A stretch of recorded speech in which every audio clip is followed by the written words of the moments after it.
Manisa Belediyesi'nin Akmescit Mahallesi'ne kazandırdığı Akmescit Yeni Yaşam Alanı projesinin açılışı törenle gerçekleştirildi. Manisa Şehzadeler Mehteri'nin konser verdiği açılış, saygı duruşu ve İstiklal Marşı'nın okunmasıyla başladı.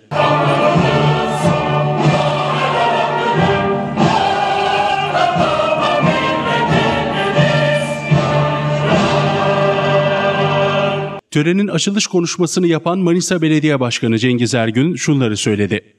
Manisa Belediyesi yönetimi ve çalışanları olarak siz değerli hemşehrilerimin karşısına onlarca temel atma ve açılış töreni vesilesiyle onurla çıktık.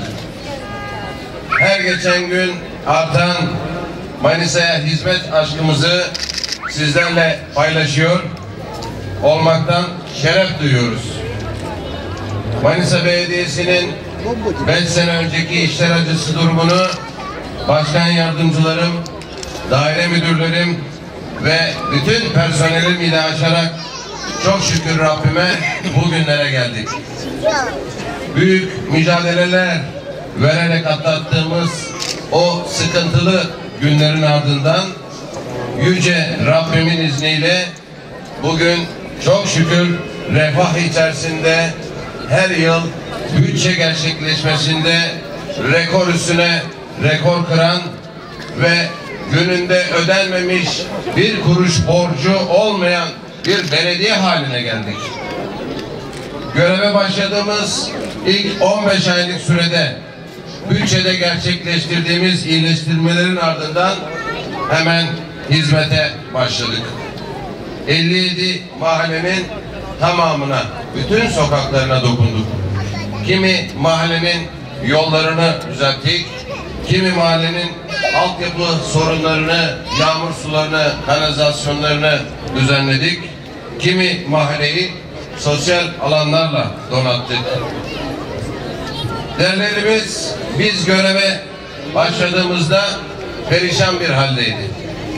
Bizler Manisa'ya yakışır şekilde bu derelerde ıslah, kapama ve yaşam alanları oluşturma çalışmaları içerisine girdik. Barbaros Mahallesi, Kuşçu Bahçe Mahallesi, Atatürk Mahallesi, 2. Anafartalar Mahallesi, Hafsa Sultan 1. ve 2. Etap Mahallesi'nde yine Güzelyurt Mahallesi, Uncu Bozköy Mahallesi, Kaynak Mahallesi ve 75. yıl mahallelerinde dere üst kapamaları gerçekleştirerek vatandaşımızın rahatsız olduğu kötü görüntü ve kötü kokulardan mahallelerimizi arındırdık çok şükür. Son olarak bugün açılışını gerçekleştirdiğimiz Kazan Deresi'nin durumunu Akmescit Mahallesi'nde yaşayan vatandaşlarımız çok iyi biliyorlar. Kazan Deresi'nde ilk olarak 550 metre boyunca çift sıra box konularak dere üstünün kapatılması gerçekleştirildi. Kapatma çalışmalarının hemen akabinde 12.000 metrekare bitkisel, yapısal peyzaj düzenlemeleri gerçekleştirildi. Rengarenk bir görünüme kavuşan Kazan Deresi'nin girişine 25 metre uzunluğunda bir aydınlatmalı taş havuz, 185 metrekare ahşap kafeteryası, Allah nasip ederse kafeterya 30 Mart'tan sonra 1 Nisan'da Büyükşehir'e geçtikten sonraki süreçte inşallah Nisan ayının sonuna kadar da bütün buranın restorasyonunu yaparak değerli bu bölgede yaşayan insanlarımızın, kardeşlerimizin, bacılarımızın, ailelerimizin hizmetine en güzel bir şekilde açmak niyetindeyiz. Sonuçta prosedür itibariyle Kadınlar Kahvesi'nde 1 yıl ihale sürecinde bizi 4 defa ihalelere girerek, rakamları yükselterek 1 sene oranın boş durmasına sebebiyet verenlere bu sefer burada fırsat vermeyeceğiz. 1 sene boş durduktan sonra Manisa Belediyesi olarak biz Kadınlar Kahvesi'ni bundan 1 ay öncesi biliyorsunuz açılışını yaptık. Yine BESOT bünyesinde ihaleye girmek suretiyle orasını BESOT alarak en güzel bir şekilde yaptığımız yatırımlarla Manisa halkına hediye ettik. İnşallah burası da en güzel bir şekilde 1 Nisan'dan sonraki süreçte açmayı planlıyoruz. Tabii 2 adet oyun grubu, 1 adet fitness grubu aletleri ve açık otopark alanları bu bölgede biraz sonra yürüyüşünü yapacağımız yerde vatandaşlarımıza kazandırıldı. Ayrıca son olarak aydınlatma ve peyzaj çalışmaları tamamlanarak deremiz vatandaşlarımızın kullanımına hazır hale getirildi.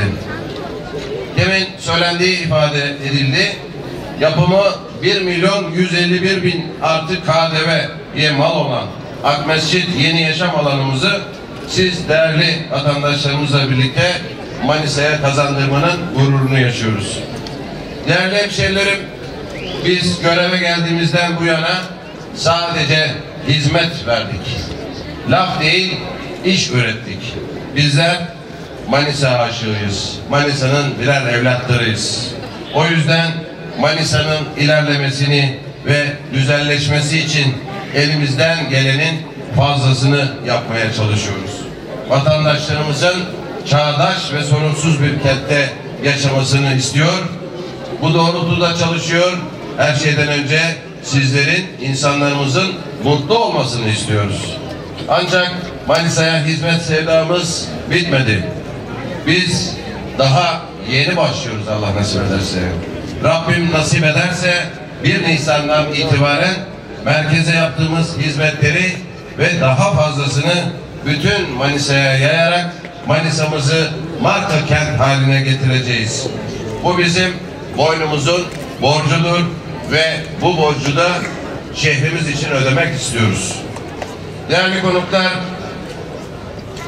her şeyden önce bu projenin yapımında emeği geçen başta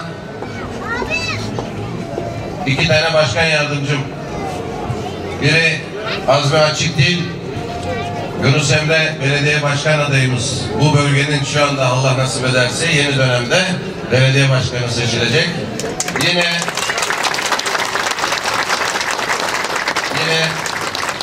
başkan yardımcım konumunda Fen İşleri Müdürlüğü'nün başında olan Cem Çöllü kardeşim de Şehzadeler Belediye Başkanı olarak inşallah seçilecek. Bu projede olduğu gibi Manisa'da bütün yapılan hizmetlerin altında bu 2 kardeşimin imzası var. Bunu bütün Manisalılar bilsin. Biz bir ekip anlayışıyla çalıştık. Bir ekip ruhuyla çalıştık.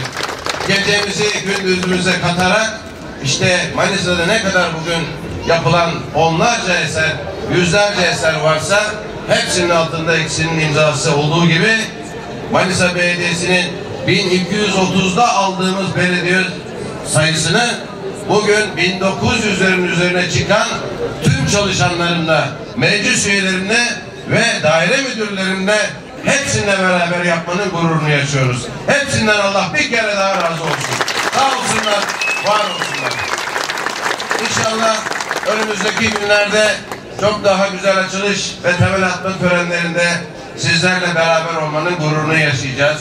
Ben şimdiden önümüzdeki hafta Salı günü Çanakkale Şehitliği'nin yanında Manisa'nın kurtuluşunda şehit düşmüş, bütün Manisa'nın kurtuluşunda şehit olmuş Manisalı hemşehrilerimizin bir kere daha buradan nur içinde yatsınlar diyorum, huzur içinde yatsınlar. Onun açılışını yapacağız. Kurtuluş Şehitleri Anıtı'nın Çanakkale Şehitliği'nin yanındaki alanda Salı günü açılışını yapacağız.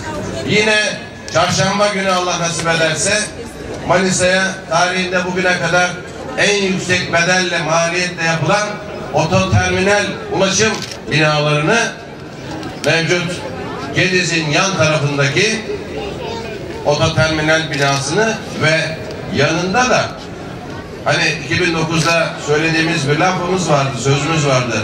Benim gözümde Gediz'in ıslah edilmiş haliyle en azından 1 milyon metrekare olmasa da 100.000 metrekare rekreasyon alan ve kanal, Gediz'e bağlanan ara kanalların ıslahının ne şekilde yapıldığını önümüzdeki hafta tüm Manisalı hemşerilerimizle beraber açılışını yapmanın mutluluğunu inşallah hep beraber yaşayacağız. Ben şimdiden bütün davetleri burada bu açılışlara da bekliyoruz. İnşallah garajın açılışının mütakibinde Grup Mecaz ve Linet'in çok güzel bir konseri de bütün Manisalılara orada sunulacaktır. Ben bir kere daha bu alanın Akmescit Mahallesi'nde başta yaşayanlar olmak üzere hemşerilerime ve tüm Manisalılara hayırlı olsun diyorum. Güle güle kullansınlar. Sağlıcakla. Hepinize teşekkür ediyorum. Konuşmaların ardından Akmescit Mahallesi Yeni Yaşam Alanı projesinin açılış kurdelasını Belediye Başkanı Cengiz Ergün protokol üyeleriyle birlikte kesti. Kurdela kesiminin ardından alanda incelemelerde bulunan Başkan Ergün'e vatandaşlar teşekkür etti. Abi çekilin siz çıkar mısınız? Siz bak.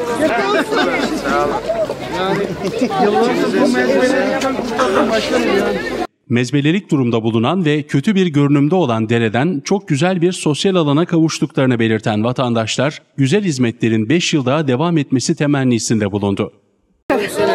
Hayırlı günler.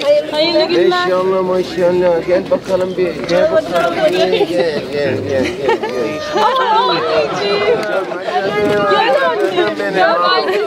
Ağlama. Nasılsınız? Güle güle kullanın. Bizi bu çöplükten kurtardığınız için teşekkür ederiz. Rica ederiz. Burada yıllardır çöpün içindeydik resmen. Çocuklarımız Evet, böyle biz güzel yerlerde göremediğimiz çocuklarımız görüyor.